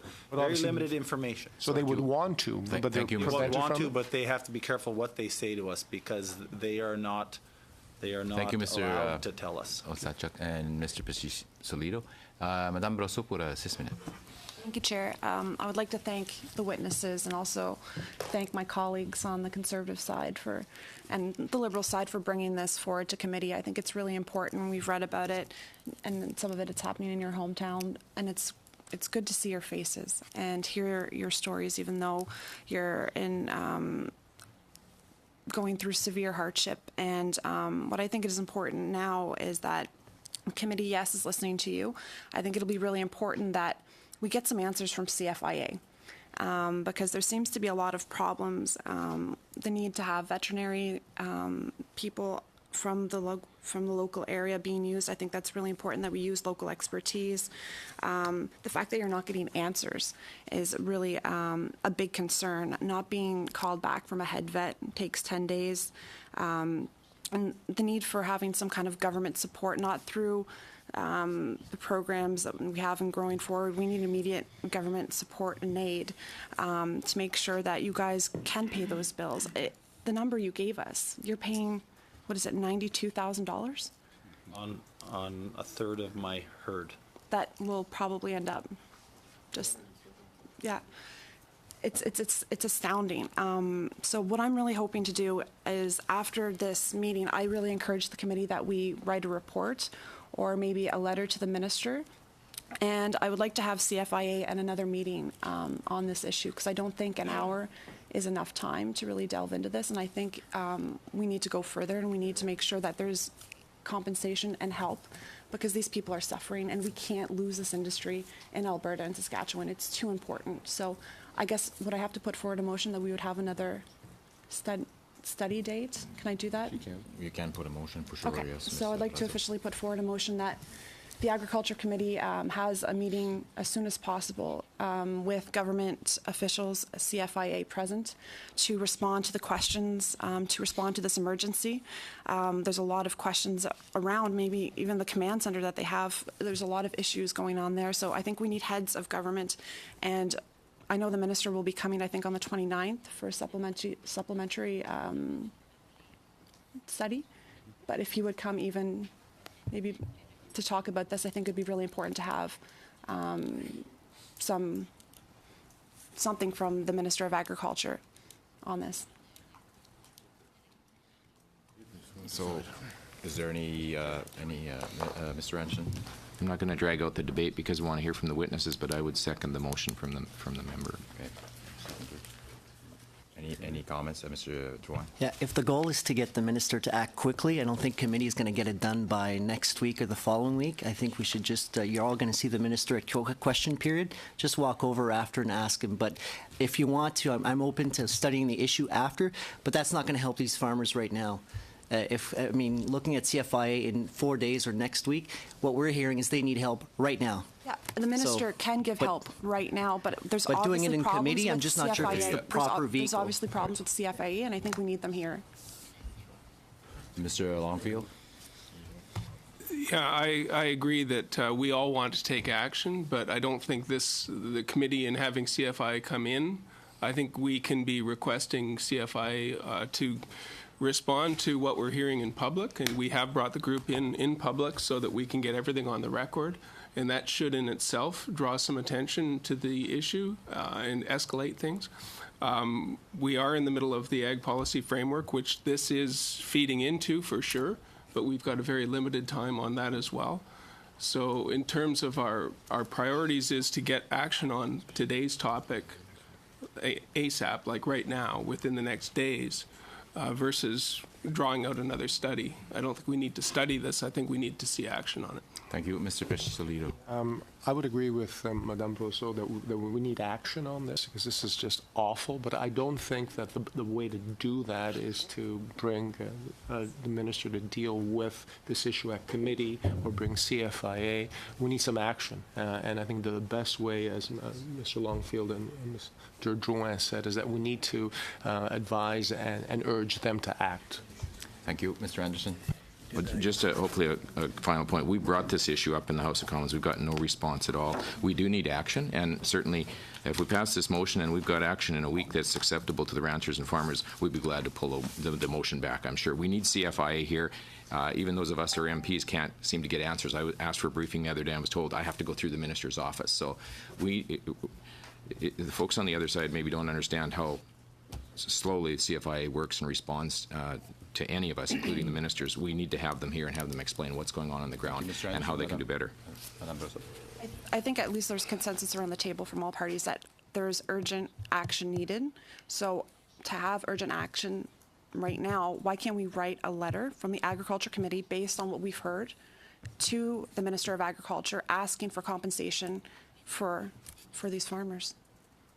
I think we could all agree on that, right?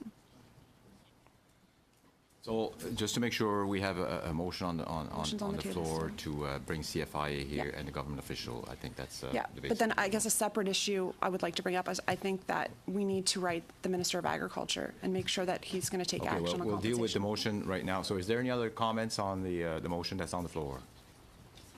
So I will ask. All in favor? I will ask if everybody's in favor. Can you raise your hand if you're? Yeah. So really, we have Is it a recorded vote? we can do a recorded vote. So let's make sure who votes here, though. Yeah, I did a recorded vote. Okay, so all in favor of the motion, please indicate. Yeah, for recorded division, I have to call the names. Okay, sure. Yeah, that's right. Okay, go ahead. On the motion, Monsieur Breton? Monsieur Drouin? Ms. Lockhart? Mr. Longfield? No.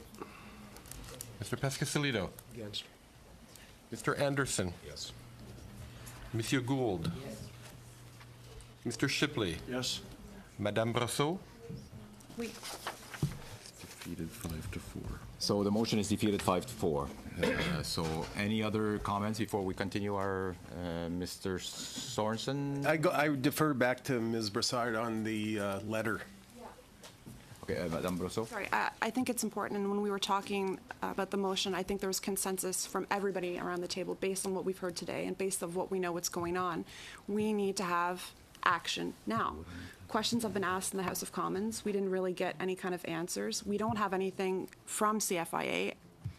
I think what we need to do is write the Minister of Agriculture and let him know what we've heard today and why he needs to act urgently to compensate the industry and these farmers right now. We need a promise, we need numbers, we need help. And I think we could all be on the same page about the need to act now and reassure the industry and reassure these guys that have shared their stories with us here today. So would this be a motion, Ms. Brosseau, to write Yes, a letter? write a letter. Okay, so this is Yeah. another motion that we write a letter to the minister and to CFIA. Is that what I understood? To the minister. Well, yeah, write a letter to the minister Okay. about how he needs to act right now and compensate and come up with a plan for the industry and for these farmers. But then also, we still need to have CFIA come in. There are some huge issues with CFIA. Are they funded adequately? These guys are not getting the answers that they need in a timely fashion, and it's completely despicable. It's frustrating. This should not be happening. So we need to have CFIA in here to explain what is going on. Is it problems with funding? Is it problems with people on the ground? We need to better understand this to make sure that this does not happen again. And if there is money needed to go to CFIA, more people, boots on the ground, we got to take forward. Just to make sure, so we write a letter, the motion is to write a letter to the minister, but also to have CFIA appear, which was just defeated, just to make sure that that's part of your motion. Well, just the letter, right? Just a letter, sorry, just the letter. Okay, just the letter, okay. Yeah. So discussion, Monsieur Drouin? Can we? I don't necessarily disagree with Madame Brousseau, but can we get to the end of the meeting and then we can discuss this? Because we're sort of spearheading. Can we listen to the witnesses and then we can discuss the letter? as Mr. Anderson suggested, he didn't want to take too much time. So now we've just wasted about 6 minutes from not hearing from the witnesses. That's my 6 minutes I could use as I want. I don't think it's a waste. I'm sorry. Madame Brosseau, you have some.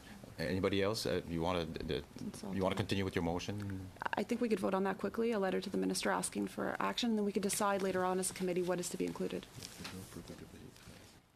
Debate. We will vote. So, all in favor of the motion by Mrs. Brosseau? It's recorded again. You want it recorded? Yeah. Okay. On the motion, Monsieur Breton? Wait. Monsieur Drouin? Ms. Lockhart?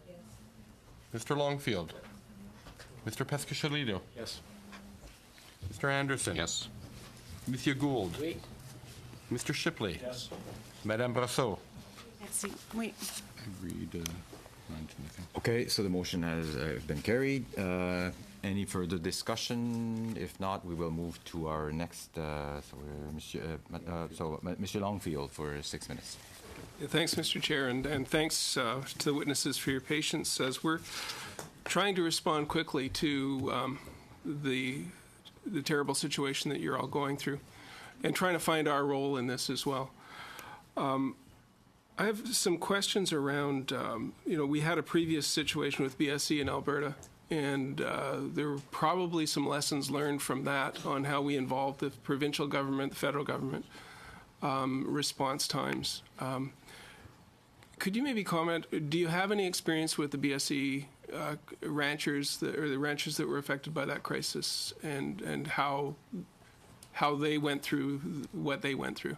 Not directly, sir. Not directly. So we're in a different part of Alberta, and there's no real. That's right. Lessons. Yeah, Mr. Lowe. If I can respond to that, every cattle producer in Canada was affected by BSE. Sure. There wasn't individuals, like in this case, it's 36 individuals. Right. In BSE, it's a totally different thing than we had during BSE. So I'm looking for some type of policy to grab onto. We are in the midst of an ag policy review, and our previous witnesses we had this morning were talking about the changes that had been made to the ag stability funding, cutting it from 15% losses to 30% losses. By the numbers being thrown out this morning, it sounds like you're in the 30% range, but it's going to come too little too late. We're looking at the next policy to try and say what is more effective that people could use and how could it be employed. So it's a very unusual situation that in the middle of one of our studies, we're actually dealing with this in real time to try and, we've got a long-term decision we're trying to make on how do we set up a better policy framework for ranchers. But in the meantime, the dike is bursting on us, and we're trying to solve an immediate problem. The province assessment, have any comments on the provincial, like declaring this a disaster provincially? Or is there any comments on what's being done provincially? Would you mind taking that? The provincial government has initiated the ag recovery process, which is, it's a cost-shared thing. But, I mean, these guys have said it, it's all too slow, and a lot of it is based on loans. And, I mentioned the BSE thing covered every producer. For these individuals, this is worse because there is no urgency from government, from anybody, because it's 36 people. But it's doing exactly the same thing as what BSE did for the whole country. Right. So in their case, it's worse. I mean, the industry goes on, and they're just kind of forgot about it. And again, within the policy, CFI will have some process that isn't being communicated, is what it sounds like. I mean, we need to have safe food. We've found a problem within a herd. There's going to be some type of quarantine process, but it's a communication of what that is, how long it's going to take. Yes, and in my experience with CFI, I think the process, this problem we have is much bigger than what their process and the body can handle. They're used to possibly a milk barn or a dairy barn, chicken barn. We've got tens of thousands of head of cattle over hundreds of thousands of acres. Right. That this and they don't have the people, the resources, or in place to handle this, and there just doesn't seem to be, and maybe it's just my interpretation, but there's no urgency to kind of get things rolling and make this a big deal. It is a big deal. So, Ross or Warren, do you have anything to add from out west?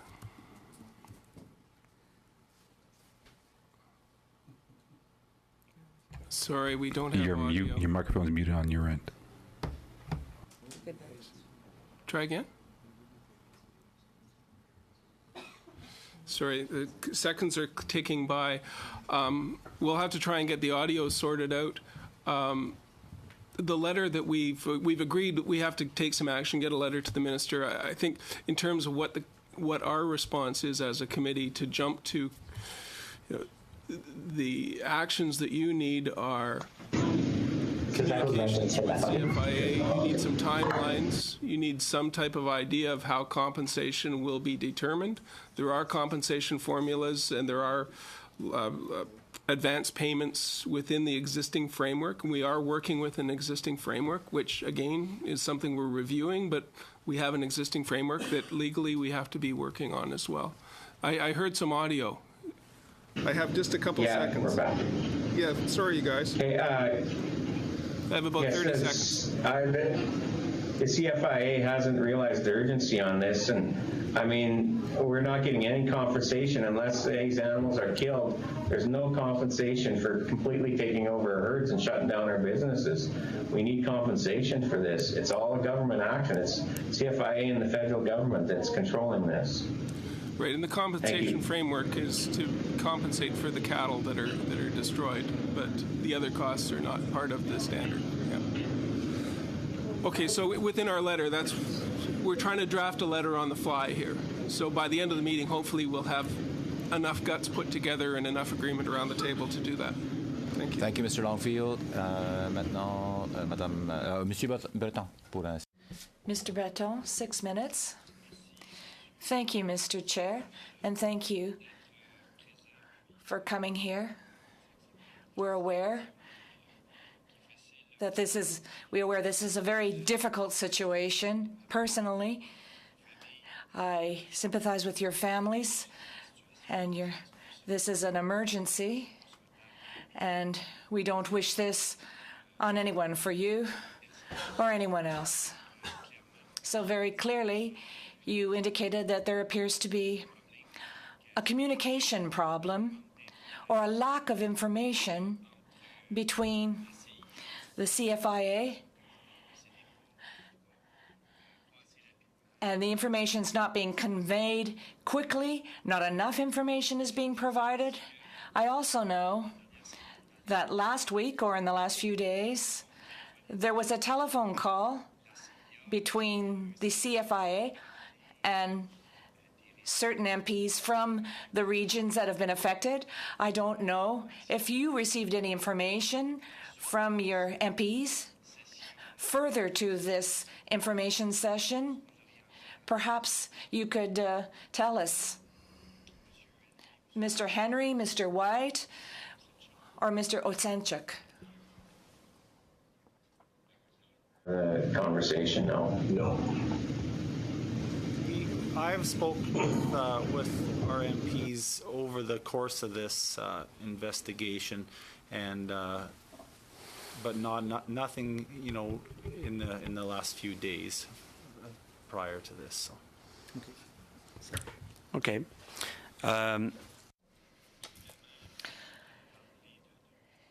You talked about financial loss, a very significant loss. We voted on a motion earlier to draft a letter to the minister. What would you like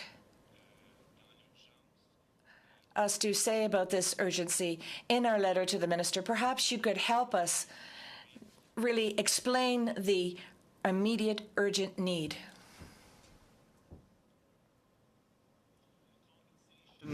aspect, I guess we just need, like, we don't want a handout. We don't want free money. Like, I want you guys to understand that we don't want anything we don't deserve. But as Ross, said earlier, like, this is brought on, and I get, and I want to back up, I get this. This is important for our industry. This is important for our food safety. I get it. It's important. We must go to these measures to protect people and our industry. But saying that we need to have something in place, and it needs to be, it needs to be better organized. It just seems like it's just our system is too small or broke to take care of an issue or a disaster this size. So going back to the compensation, I don't know what it could look like. I feel almost embarrassed to be asking for money, but it's saying that, like, this is costing me, hundreds of $1,000s a month, and in the end, they might kill all those cattle. I don't mind spending money feeding a cow that is productive, taking care of my factory. That's business. But when the factory's going to be gone in the end, that's just money pumped into a dead end. It's pumped into a dead cow. Monsieur White, Monsieur Henry, avez-vous quelque... Mr. White, Mr. Henry, do you wish to add anything? Like, it's the feed costs that we're all going to endure, and extra expenses. I know some people are going to have to drill wells for water for these cattle because they weren't set up to handle that many. And there's the other expenses that are going to occur that we need to be covered for this, because it's not a normal expense that we have. I mean, normally we sell all these calves and the feed wouldn't be our expense. The CFIA doesn't have enough manpower to look after this, what they've opened up here now. They just don't have enough people in place to get around to do the checking. All our vets have offered to do it. We could have had half this stuff done by now, but they won't let our own vets do any of the testing. It all has to be CFIA, and they just don't have the people to do it. They don't have a plant to kill this stuff at. They're shorthanded. Pas d'autres questions, Monsieur. I have no further questions, Mr. Chair. Now move to Mr. Shields, or whoever first. Mr. Shields, for 2.5 minutes, or you can split your time with Mr. Thank you, thank you, Chairman. I appreciate the opportunity to ask questions. Just the comment on the meeting that we had with the CFIA, the online. It was an informational meeting, and one of the things that was said to us that there was 500 head being tested today, which, with Mr. Henry, I was able to confirm nobody has seen anywhere near that numbers nor the capacity to do it. So we did talk with them about some of the things, information we were given, which was totally erroneous to what was happening on the ground. Totally false. We've got like 36 businesses going broke in our community. If 36 businesses go broke in your community, there would be an uproar. That's what's happening here. So when they talk about the subsidy programs that are out there, those are things, this is a one-off. This is different than any of the programs that exist out there. The province is slow coming to the table because they got to go work with the feds. So when you talk about those programs, how frustrating are you with those ones that exist? When people say, you if you don't belong, you don't belong to agri-stability. Yeah. It's just not there. People keep pointing and saying, those programs are there, go apply for them, go apply for them. That's not this situation. Those programs don't match this situation, and they can't resolve it.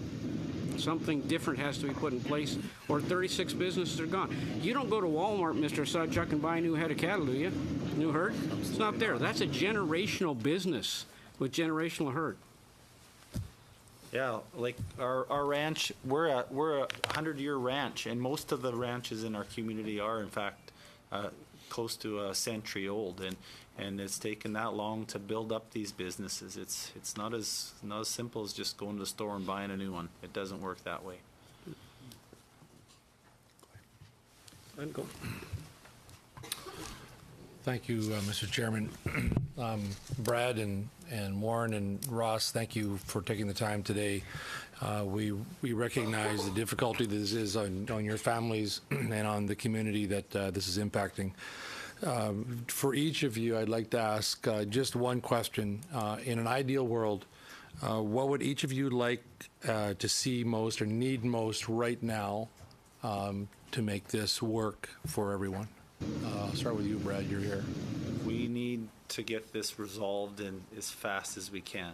Every day, every week, it moves on. It makes it worse. The anxiety. Our lives aren't 8 to 5 days a week, and then start again on Monday. This stuff goes on every day, and we need resolution as quick as possible. Ross? Yeah, we need help on these calves right away. I mean, we're short all our money that we should have brought in this fall. So, I mean, the feed costs and all these are gonna destroy us, because, I mean, there's no guarantee we sell these cattle for anything more than what we got in them right now.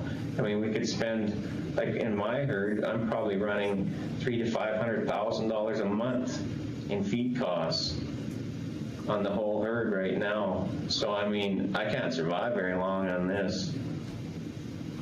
I mean, I'll be broke by spring. Warren? They gotta speed up the process of getting this tested and getting it underway, because, like, for us, it's not quite so bad because we've already been tested, so we can get our cows out to winter pasture, but we still incur the cost of feeding the calves. All we want to do is sell our calves. It's the bottom line. Get our calves going, get our checks so we can make some payments. So unfortunately, we're going to have to end this. There's people going to other committees. So I want to thank everyone for your testimony and your telling us the real story on the ground.